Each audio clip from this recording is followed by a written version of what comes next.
Hi everybody and welcome to this week's edition of Straight Talk with Bren O'Brien and Tim Rowe from The Straight, brought to you by our sponsors, Darley and Inglis. Today, we chat about the lure of international horses to Australia, how a political decision in another code in Australia's smallest state might have broader implications and concerns for the thoroughbred industry, questions over a ministerial review. We chat to Darley's Alastair Pulford about the upcoming breeding season, too darn hot and the expectations of a new Godolphin era. Andrew Hore-Lacy makes his mark at TBA and Aushorse. And in wagering, contrasting fortunes for two of Australia's biggest bookies. Tim, we'll kick off with a timely yarn. A lot of discussion this week about international horses coming to Australia, including one from your good self in Rowe on Monday earlier in the week involving a Japanese star possibly coming for the Everest.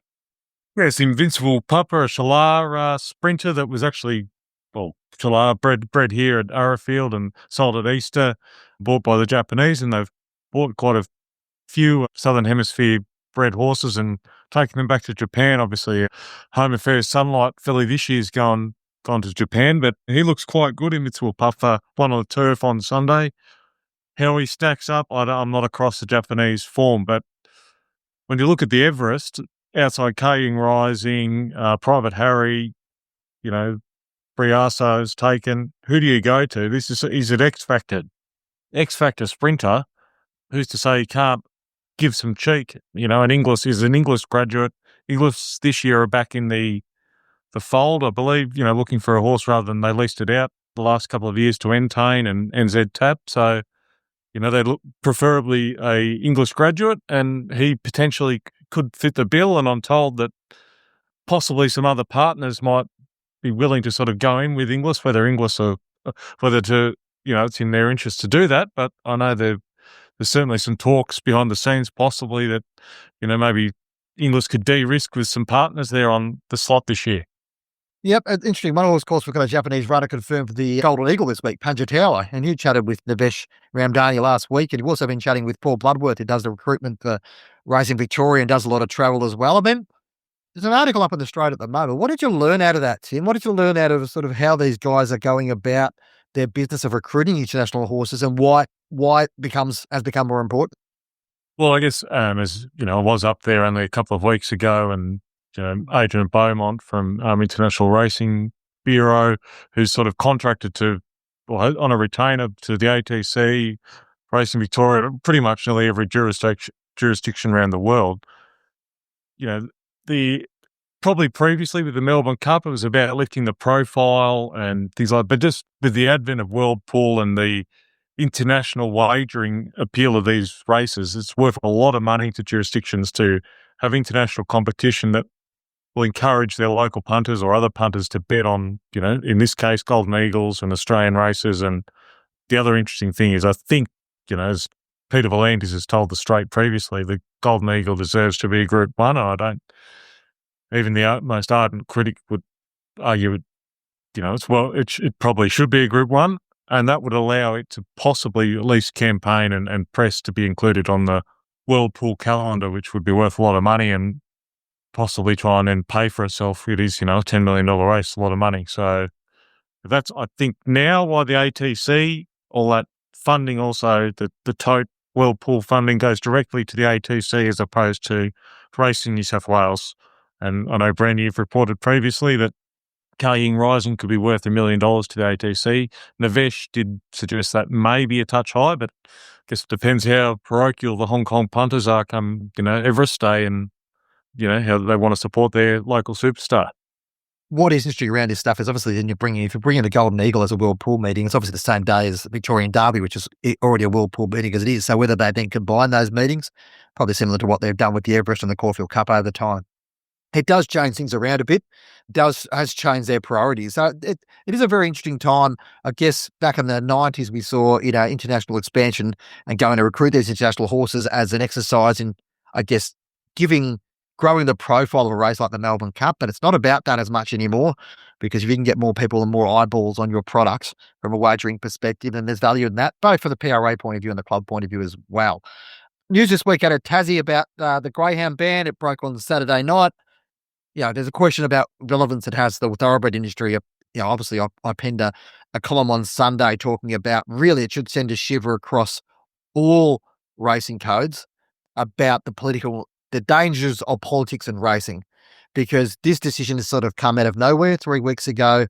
A little over 3 weeks ago, just before he went to the polls, Jeremy Rockcliffe sent a letter around to participants in the greyhound racing industry saying he's the Premier of Tasmania, was very committed to the future of all three codes. And 3 weeks later, he said they're going to wind up greyhound racing effectively by 2029 by pulling the plug on $7.5 million of government funding, which highly unlikely that greyhound racing can exist within that. What it does say beyond the greyhound aspect is that there obviously are people out there, Tim, and we know there are people out there that are got a stated objective to end racing of all forms, and they want to end racing, and that's their democratic right to express that view and go and gather the support that they need around that. I disagree with those people clearly, but I don't disagree with the fact that they've got the right to put their view forward. In this situation, they've done a very good job of leveraging their political heft and got themselves in the right room at the right time in order to negotiate their way into a position of strength and effectively in greyhound racing. Who's to say in 10, 15 years' time, Tim, we're not having a similar conversation about horse racing and suddenly it becomes a public campaign? Because there are people who are heavily against horse racing. And regardless of the fact it's a big industry or whatever else, Tas Racing estimated greyhound racing was worth about $50 million to $60 million to the Tasmanian economy. Well, that hasn't meant much, has it? It's in a space of a minute's notice. They will lose a code, and it becomes a game of increments. And those who are in that position where they want to see the end of competitive animals and sports and stuff like that, they see it as cruel, for right or for wrong. And I'd say it's probably wrong. They now have a blueprint which they can go to town on. So for me, it's a concern, Tim. I know you hold similar sort of ideas that the thoroughbred industry can't afford to sit on their hands on this, because I know a few people I've spoken to are like, oh, well, it's only the dogs in Tassie. Why would we care? For me, there's the implications of it extend far, far beyond that.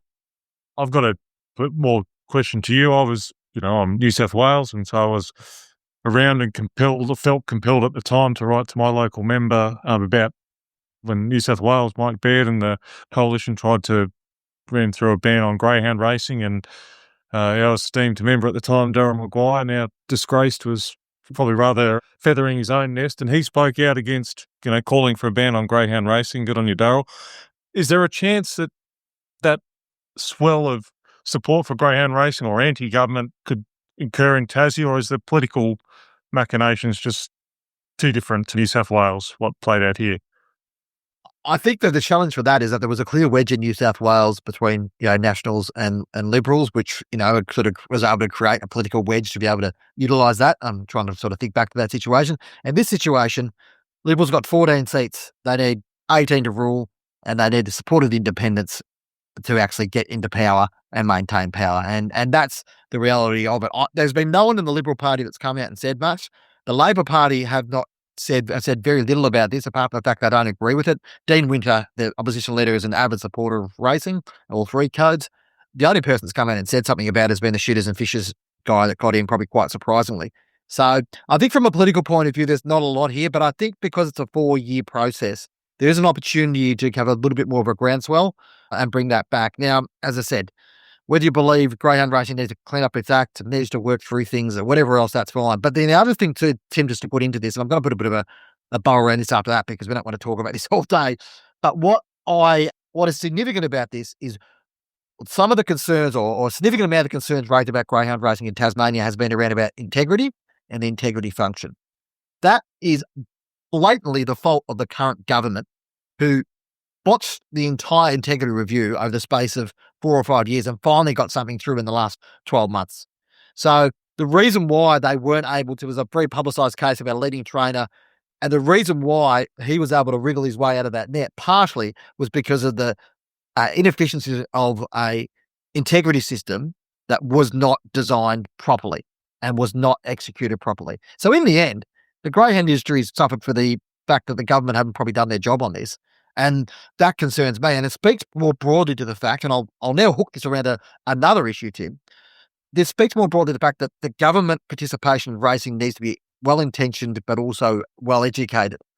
And the question around that then hooks into what's gone on in New South Wales, where we've had a review of the Thoroughbred Racing Act announced last week, with Brad Hazzard, the former health minister, put forward as the man who's going to oversee that. All good and well. But unless you get those reviews right, there's significant concerns or significant challenges to actually get the right result out of that. Because, as pointed out by Hamish Esplin on the Straight earlier this week, one of the aspects of the thoroughbred racing review in New South Wales which was not being dealt with, which is deliberately said this is not in scope, is the future funding of racing. And that is at the heart of all the challenges of racing. And what do we talk about all the time about the challenges of racing, Tim? It comes back to wagering, it comes back to the way the sport's funded, it comes back to distribution of funds. And for me, I am concerned that in New South Wales, they are going down a similar path where they'll get a review up, but in 5 or 6 years' time, when, let's face it, things are in a bad spot, they'll sit there and go to the racing industry, well, you stuffed this up. Well, it's arguable to say that the government stuffed this up when they weren't broad enough in their scope to actually go and look at what this Racing Act does and why it's no longer fit for purpose in 2025. Yes, I agree with that, Bren. And look, but in 5 or 6 years' time, maybe Peter V'landys is not there, and a new person comes in with new perspectives. But this is the government's chance. They don't have to enact all the recommendations or anything like that, but at least those advocating for this review, at least examine everything and see what's out there. And I've been getting the calls as you have, Bren, about this is the dissatisfaction of part of this is it's not broad enough because they're just not examining everything. And as the Rosehill inquiry showed, there is a lot of dissatisfaction out there, and Peter V'landys has his critics, and he'll stand firm on what he believes in. But still, from a government perspective or inquiry perspective, they arguably should be able to examine everything. And as I said, they don't have to enact everything, just at least examine it. Yes, and speaking of Peter V'landys' critics, Mark Latham, probably Peter V'landys' most vocal critic over the past couple of years, has found himself on the opposite side of the ledger there. He's been called before racing New South Wales stewards, and an interesting development over his run-in with Steve McMahon at the ATC at a Rosehill meeting back in April. Now, we'll sort of, I won't go into it in detail, Tim, but it is very interesting. Mark Latham will probably be one of those politicians that want to see more things put on the table around this review. It's interesting. He now finds himself answering to the Racing New South Wales stewards as a registered participant because of his role as an owner. So anyway, it's funny how these things work out. But the politics of this game can be brutal, but at the heart of it is an industry that needs to thrive. And if politics is not serving that, then it needs to be fixed. The following segment is brought to you by Inglis. Entries have opened for the Inglis Digital August Late Online Sale. Inglis had a run of extraordinarily successful digital sales of late, including a $1.625 million result for Velocious, while in the just completed early August sale, Cleo Cat sold for $355,000 and Yellow Sam for $305,000. A reminder also that entries for the 2026 Inglis Select Yearling Sale Series close on Friday, August 15. There will again be 4 yearling sales in Inglis next year: Classic, Premier, Easter and HTBA. Go to english.com.au for all the details. And joining us on Straight Talk is Alastair Pulford, Head of Sales at Darley Stallions. Alastair, we are very close to the start of the stallion season, start of the breeding season. How have dominations been travelling to this point of the season for the suite of Darley Stallions?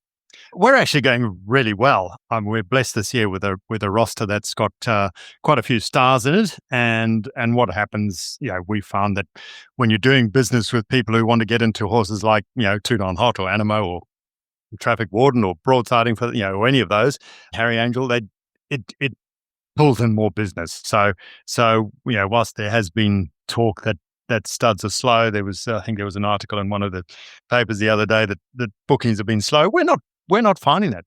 We're certainly, we're well ahead of where we were this time last year, but we had a reasonably tough year last year. But this year we're going super. We're flying.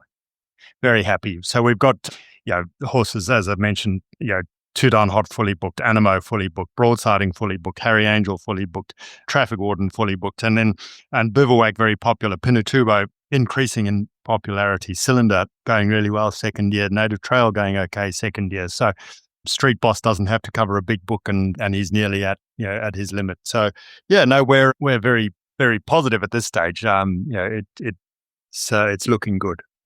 I'll jump in on that question. Obviously, you've got a couple of new additions to the team in Broadsiding and Traffic Warden, as you mentioned.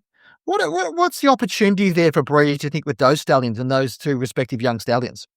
Well, Broadsiding's the most expensive first season sire in Australia this year, and justifiably so. Obviously, he was champion 2-year-old I'm sure he'll be champion 3-year-old from the season just finished, 4-time Group 1 winner, really top horse, and by the star of the moment in Too Darn Hot. So he's got a lot going for him. He's out of a street crime mare, so he's got that in his advantage too. So yeah, he's got plenty going for him. He's great looking. He had that 2-year-old ability that everyone looks for, but he obviously extended that out as a 3-year-old.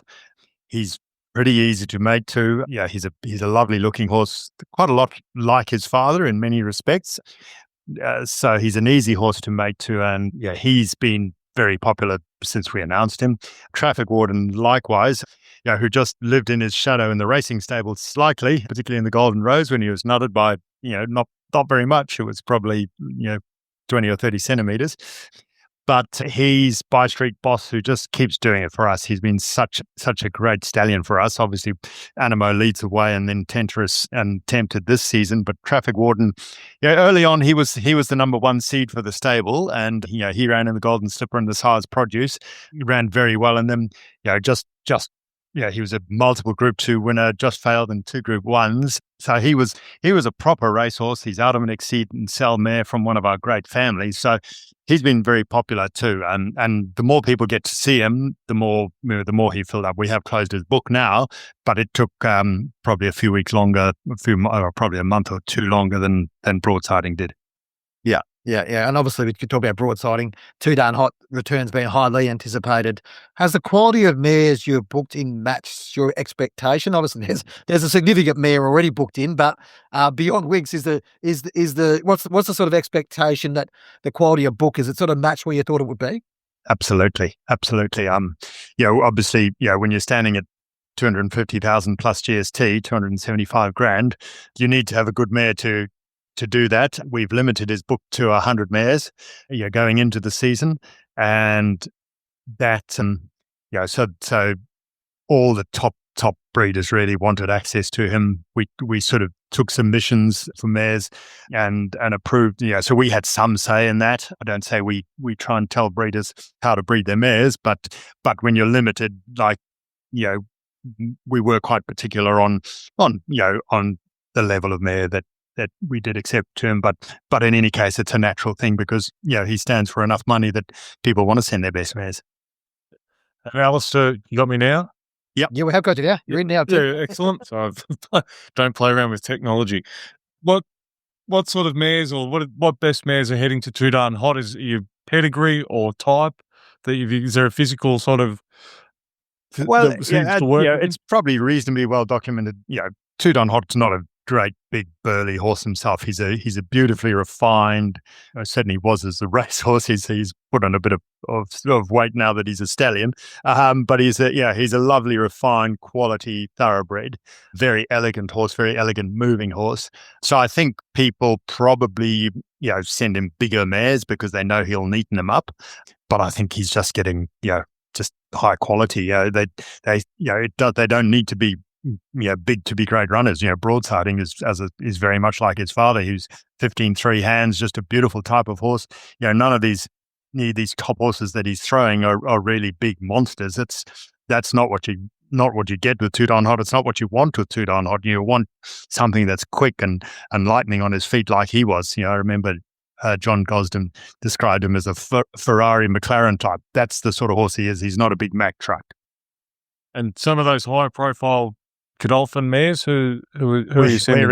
We're really buttering up this year. So names that you will know well: In Secret, obviously multiple Group 1 winner; Elise, multiple Group 1 winner; Flit, 1,000 Guineas winner; Circular, who's the dam of Cylinder.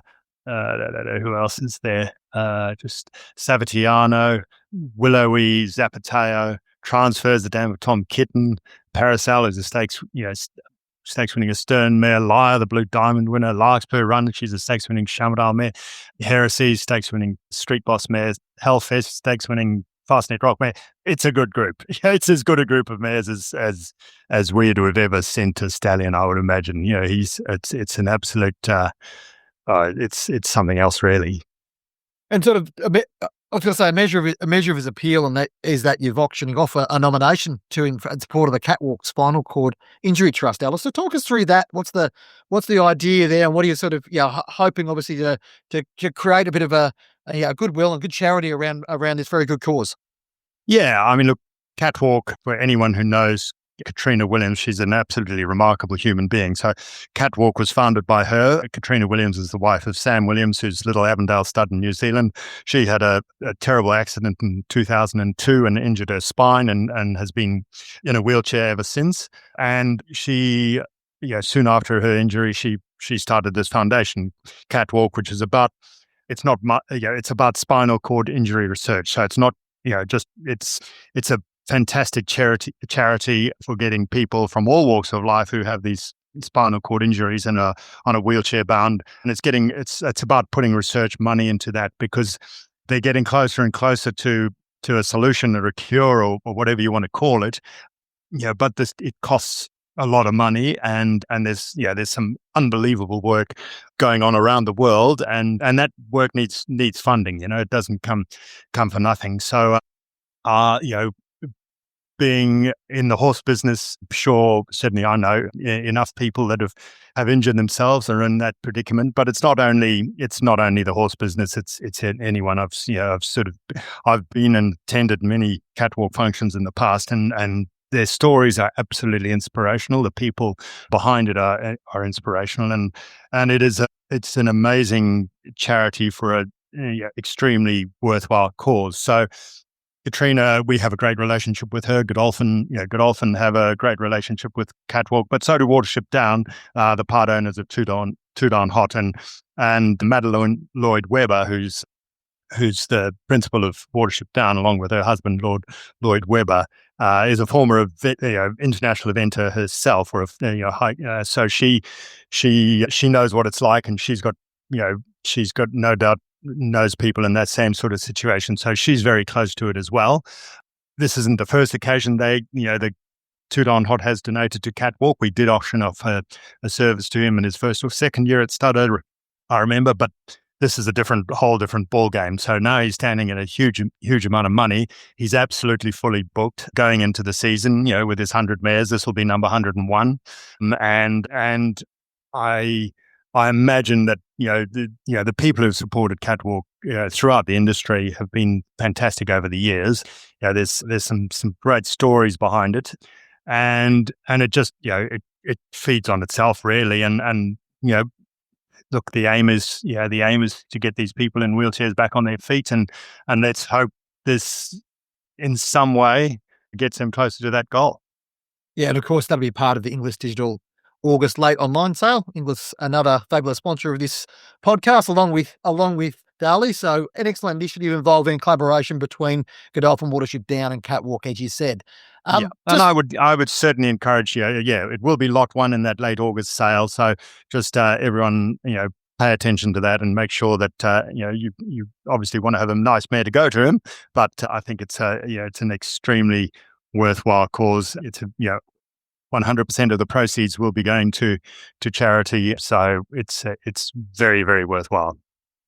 Just one other aspect I wanted to touch on, Alastair, is a new era for Godolphin from a racing sense with a move to a public training model. It's been a terrific start with winners to date with a host of new trainers.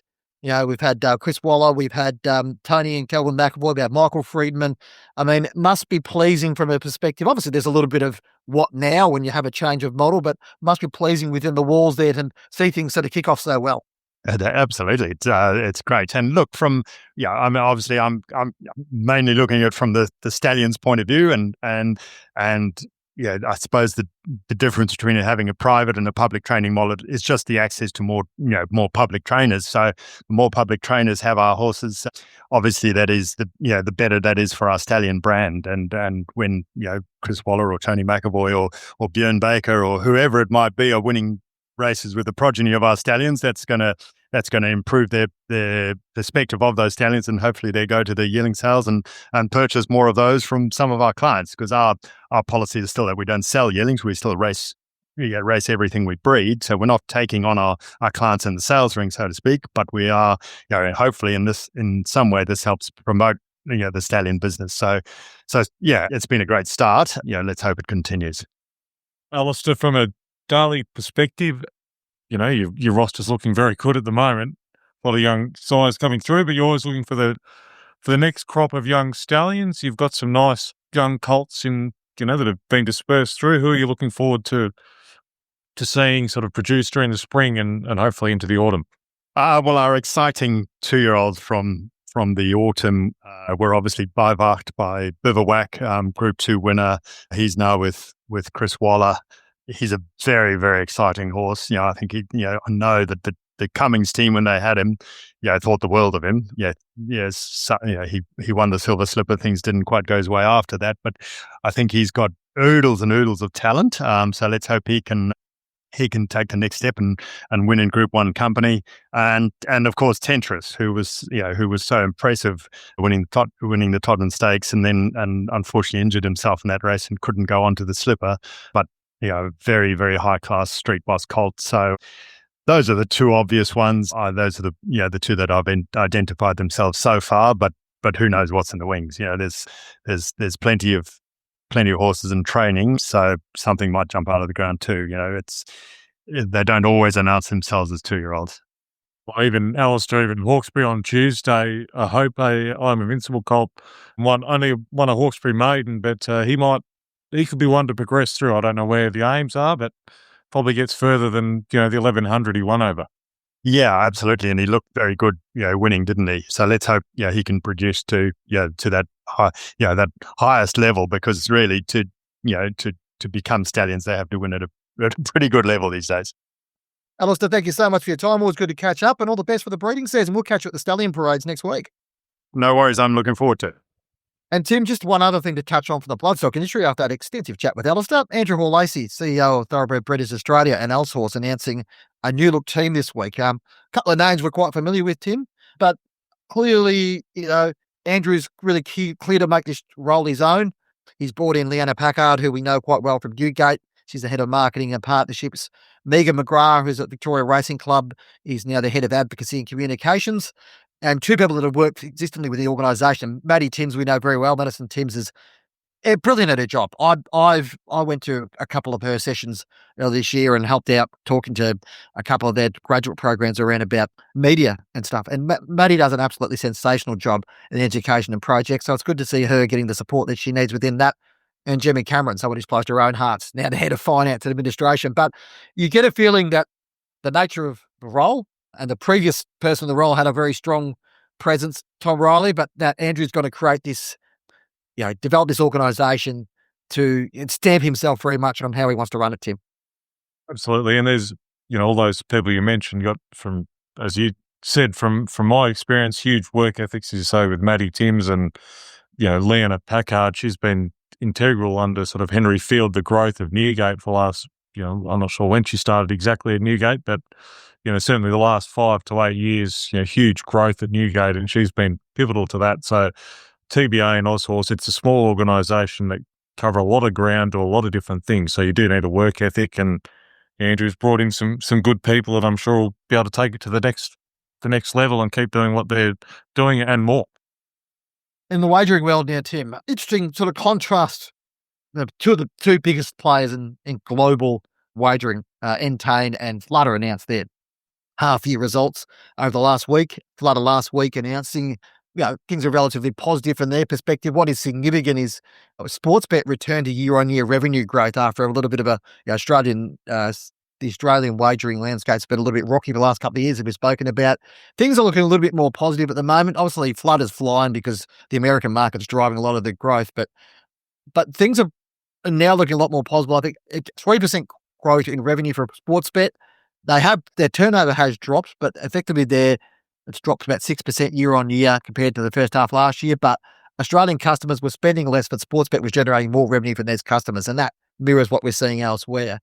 Entain, on the other hand, really strong international results. Great results in New Zealand. Obviously, they've driven 12% growth year on year. It's the NZ tab and the a Betcha brand, which is 18% growth on the online market. And obviously they've now got the effectively the legislative net, which gives them a virtual monopoly within New Zealand, which didn't kick in until the 28th of June. So the next half, be really interested to see how that goes. But from an Australian perspective, there's still a few questions around, I guess. 7% down on net gaming revenue year on year. There's an article up in the Straight which sort of details how, a few years ago it was the growth centre of entertainment was driven by Australia, and that's post-pandemic and pandemic wagering boom. And now Australia is one of the few markets that's not growing. But Entain are committed to the Australian market. They'll continue to drive those, what they're doing in the Australian market. But obviously they've got to get through this not so little issue about the AusTrack action as well. But really important to have, the bigger players in the Australian market in good health and continuing to post good results. In that regard, it was a positive for the industry to see Sportsbet do well. Entain does need to bounce back, but you get the feeling, Tim, that the strength of brand and product that they've already put into space will serve them well longer term. And Tim, another interesting aspect is this increase in minimum bet limits in New Zealand. Obviously, we've seen NBLs become a big part of the Australian market, and I guess there's always a bit of a concern about them not being enforced the way they should. But some positive steps in New Zealand by the look of things, which will please our good mate Michael Gearan, no doubt, who spoke about NBLs on his program a little while back and the importance of New Zealand punters in an environment where they can't bet externally to be able to make sure they can get the bets they want on. But on Wednesday, it was confirmed, and they in effect today, that certainly, punters on a Saturday, Kiwi punters could get on to win 5,000 with NZ Tab through their accounts, and plus Betcha. So if it's 1,000, so effectively to get on to win 6,000, which is not a bad bet. I'm sure there's some that would want more, but that's a very small percentage. And I think even sports betting NBLs, which aren't in place here, harness racing on a Friday night can get on to win 5,000.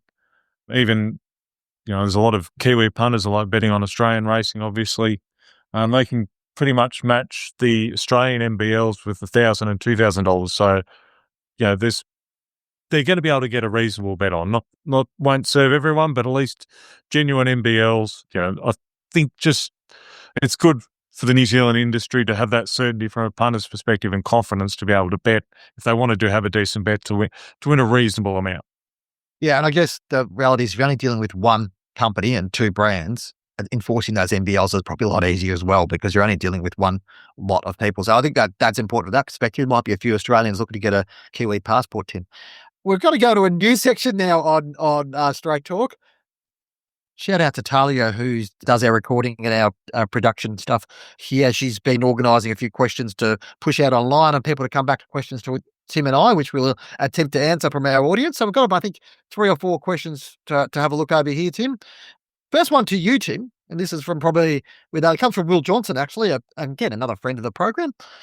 Do Australian training methods get the best out of horses? Japan and Europe clearly do things differently for seemingly far superior results at the highest level. No, that actually wasn't from Will Johnson. I must correct that. That's from someone else. But he asked if Australian training methods get the best out of horses, Tim. Well, I'll frame it this way. The facilities, as I keep saying, having been a new market and what people have shown me, I've seen in Japan and saw some vision this week from Shanti, it's just very different with the staffing levels. In Australia, most trainers, not all, there's, Lindsay Parks and a few, and Kieran Maher's got facilities, but for the most part, they're trained on course, limited staff or track riders shortages. They're in and out, probably every half an hour. They can't spend 2 hours on horseback, just long, slow work, which develops stayers, I guess. That it's just a different game, and you can argue Australians, supposedly the best sprinters in the world, and part of that would be the facilities and the way they train is shorter, sharper work. But in England, some of those a trainer that has 100 horses in work might only send out 3 or 4 strings, so to speak. So that's 4 trips over 6 or 7 hours. That's just not possible in Australia. It has to be shorter, sharper work because of the labour force and just track shut at 9 o'clock in the morning. Ballarat might be a bit later, but even Caulfield back when it was open, I think it was shutting at 8 or 8:30. So limited time to get your horses worked. And I think it's more to do with facilities and the environment rather than actual trainers, so to speak. Yeah, and I'd probably argue that too, that the results, to say that they get more superior results in Japan and Europe, Japan's different, and they do travel, but they do have an elite system there, which is, the structure of the system is a lot different as opposed to the structure of the training system. I'd argue that Australia punches above its weight, certainly when it comes to sprinters and the horses that we're good at. Anyway, this one is from Will Johnson. What is the potential reason and consequence of the significant drop in Caulfield Cup and Cox Plate nominations? Or is it just a yearly anomaly? That's Tim, I'll let you answer that because you've been able to chat with Paul Bloodworth, as I mentioned, in the last couple of days. Well, for some background, I'm sure anyone listening to this would know that most Victoria brought in, pretty stringent veterinary rules, and they've changed them a little bit this year, make it a little bit easier for imports. But, in Aidan O'Brien's case, I think he nominated 19 horses for the Caulfield Cup and Cox Plate last year. He's nominated 4 this year. It's just, I think trainers are being smart about which horses they think will suit rather than just nominating a whole team of them. Even in Australia, it costs money to nominate these horses at a time when it does cost a lot of money to have a horse in work. I think trainers are being smarter and not passing that cost on when realistically they're not going to be running anywhere, in those big races. So I'm not saying it's an anomaly. I'd say to be sort of ongoing, but more of the horses nominated are probably a greater chance of running in those races. That's what I'd put it down to. Time will tell if I'm right, but that's my assumption at this stage. Yeah, there's less of those sort of optimistic roll of the dice types now that are just sort of throwing in a nom for a horse that probably doesn't know how they're getting there. The next question, probably best that I answer, is about how many racehorses are currently registered in Tasmania? What's the figure, say, 10 years ago? Is there a decline? How many registered trainers, jockeys? How do participants survive? How many meetings compared now? Okay, so what I'll say is that hasn't been a significant downturn in Tasmanian racing in terms of numbers over that time. The amount of meetings hasn't changed greatly. Prize money's gone up, turnover's gone up. So there's argument to say that probably the challenge in Tasmanian racing is probably, there's a couple of aspects. One's the fact is the amount of horses being bred in Tasmania has dropped significantly. And we're talking from around about 500 a year to I think 290 last year, Tim, which was a lot less. So that's a concern from that perspective. Your foal crop drops down. So therefore there's a lot of horses coming from interstate through digital platforms in order being sold down here to race. So that's part of the challenge they've got, is how you structure your racing to best maximise that and longer term. But the broader challenge they've got, Tasmanian racing industry is responsible for about $190 million in expenditure across Tasmania. Over $100 million that comes from the thoroughbred industry. It is a very valuable industry. We've seen this week that doesn't ever count for much, but the reality is things are relatively healthy. Certainly from an integrity perspective, things are a lot better than where they were. A lot of the jockeys still fly in, fly out, which is not ideal.